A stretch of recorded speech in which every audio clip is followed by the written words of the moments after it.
Today, Gooney Bird said on Wednesday, I am going to tell you about Catman and the cow. Maybe you've noticed that I'm wearing my cat and cow outfit today. The students nodded their heads. They had noticed. Gooney Bird was wearing an orange fur jacket. Over her shoulder was slung a purse made from brown and white cowhide. Sometimes storytellers have special outfits that they wear. I think that's fine as long as it doesn't interfere with the story, Gooney Bird continued. You can buy fake cat whiskers and ears, for example. But I would never wear such a distracting costume. Would you wear a tail? Beanie asked. I know somebody who had a cat tail and ears at Halloween. Put on your thinking caps, class, Gooney Bird said. Think back to when I talked about Catman last week. No tail, the entire class said, all except Felicia Ann, although she looked up from the floor. That's right. Catman has no tail. I would tell about the lawnmower accident, and it would be an absolutely true story, but I never use violence in my stories. Oh good, Kiko said. Violence makes me cry. Gooney Bird smoothed her fur jacket and did her breathing exercises. Deep breath, let it out. Deep breath, let it out. I know a lot of you have been worried about Catman, she began. I certainly have, Miss Pigeon said. I've been thinking about Catman ever since he flew out of that flying carpet. By the way, Miss Pigeon, Gooney Bird said, I do want to mention how lovely you look today. Miss Pigeon blushed a little.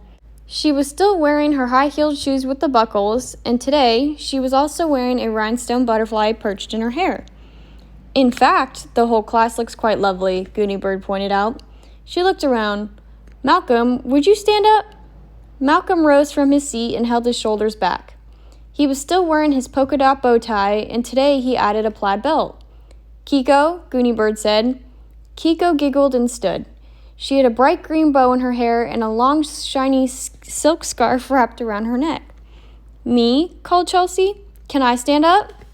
She did, and the class could see that she was wearing a frigid cowboy vest over her best dress.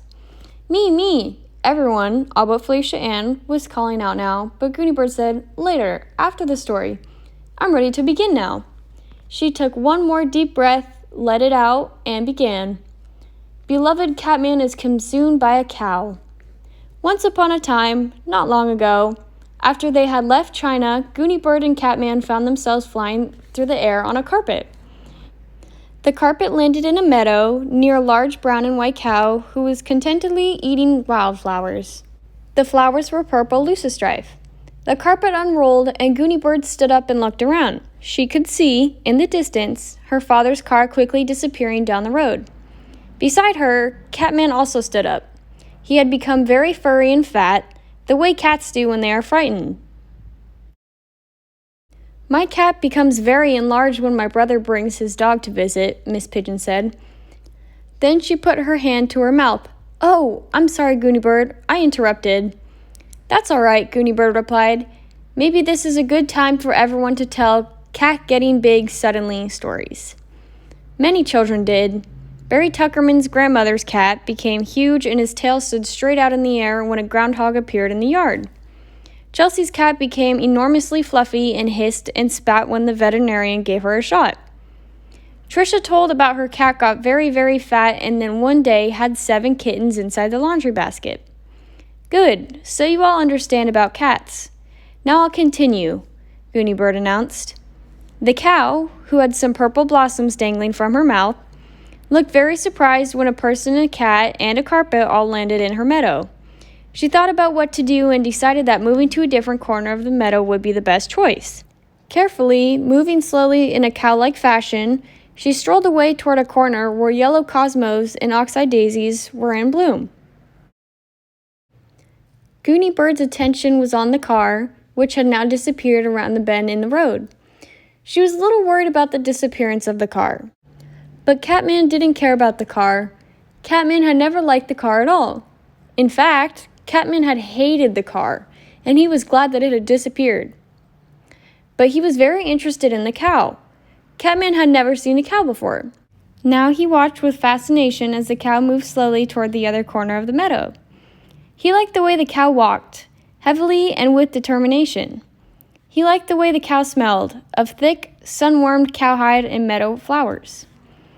And as he scampered along behind the cow, and the cow noticed and mooed, Catman liked the way the cow sounded. It was comforting, the low, throaty sound of a moo, and in the background was the buzzing of flies. Catman began to purr. In the distance, he could hear Gooney Bird calling, "Catman, Catman!" But he didn't care. He found himself falling in love with the cow. "I like romance," Beanie said. "Me too," Kiko said with a tiny sigh. Gooney Bird waited a moment, but no one else said anything. She continued the story. In the evening, the farmer, Mr. Henry Shinhefin, came to the meadow and called the cow. It was time to take her into the barn to be milked. The cow liked the farmer, who was soft-spoken and kind. And she liked the barn, which was airy and dark and smelled of hay. And she liked being milked, which felt a little like sneezing, something that needs to be done now and then. So she cheerfully followed the farmer when he called her. Catman cheerfully followed the cow. Mr. Clara Shinhefin, the farmer's wife, was feeding the chickens when her husband walked past, leading the cow. "My word," she said. "Look, there's a cat with no tail, following the cow." "So there is," said her husband. "Perhaps he's hungry. We should feed him." They tried to take Catman into the house to be fed, but he refused to leave the cow. So they brought him a bowl of tuna fish and gave it to him in the barn. When Mr. Shinhefin milked the cow, he squirted some into a dish for Catman. That night, Catman, who was by now completely and hopelessly in love, curled up beside the cow and slept. He has slept there ever since. During the day, he goes to the meadow with the cow, and while the cow eats wildflowers, Catman chases field mice and butterflies, listens to the buzzing of flies, and smells the warm and pleasant odor of cowhide. Gooney Bird paused. "Questions?" she said. Kiko raised her hand. "I was waiting for the bad part," she said. "I was going to cover my ears." "What bad part?" asked Gooney Bird. "You know," Kiko whispered, "where the cow ate Catman?" Gooney Bird looked surprised. "The cow didn't eat Catman. The cow hardly noticed that Catman is there. The cow eats wildflowers." "But you said," Kiko began. "Yes, you said," Malcolm called. Miss Pigeon stood up. "Remember the title of the story, children," she said. They all tried. "How a Cow Ate Catman," Barry Tuckerman called out. "How Catman Got Eaten Up by a Cow," Tricia said. Miss Pigeon shook her head. She picked up her notebook. "I wrote it down," she told them. "Beloved Catman is consumed by a cow." "Let me finish," Gooney Bird suggested. She went on with the end of the story. That night, the farmer and his wife turned on the TV and saw the interview with the little girl who rode a flying carpet. "If anybody finds my cat," the little girl, it was Gooney Bird, said, "please call the TV station." So Mr. Henry Shinhefin, the farmer, called. "I have that cat here in my barn," he said. "Orange and white cat, no tail." "But I gotta tell you," he said, "I don't think you'll be able to take it away. It won't leave my cow." "Won't leave your cow?" the TV lady said. She sounded puzzled. "Nope," said the farmer. "Wouldn't even leave for tuna fish. We had to take the tuna fish and put it right beside the cow." "Why?" "Happens sometimes," the farmer explained. "I guess you'd call it something like love. That cat is downright consumed by the cow." "And the cow is consumed by the cat?" the TV lady asked. "Nope, the cow doesn't care one way or another. But she doesn't step on the cat. She's a careful cow." The TV people called Gooney Bird and her parents. They told them where Catman was, and that Catman was consumed by a cow. So the Greene family drove their car back to the meadow and visited Catman. Catman was nice to them, but they could tell that he was not consumed by the Greene family. He was consumed only by the cow. So they kissed him goodbye. Then they hugged and kissed the farmer and his wife, and they all sang "Farmer in the Dell" and danced in a circle on their tiptoes. They all lived happily ever after. The end.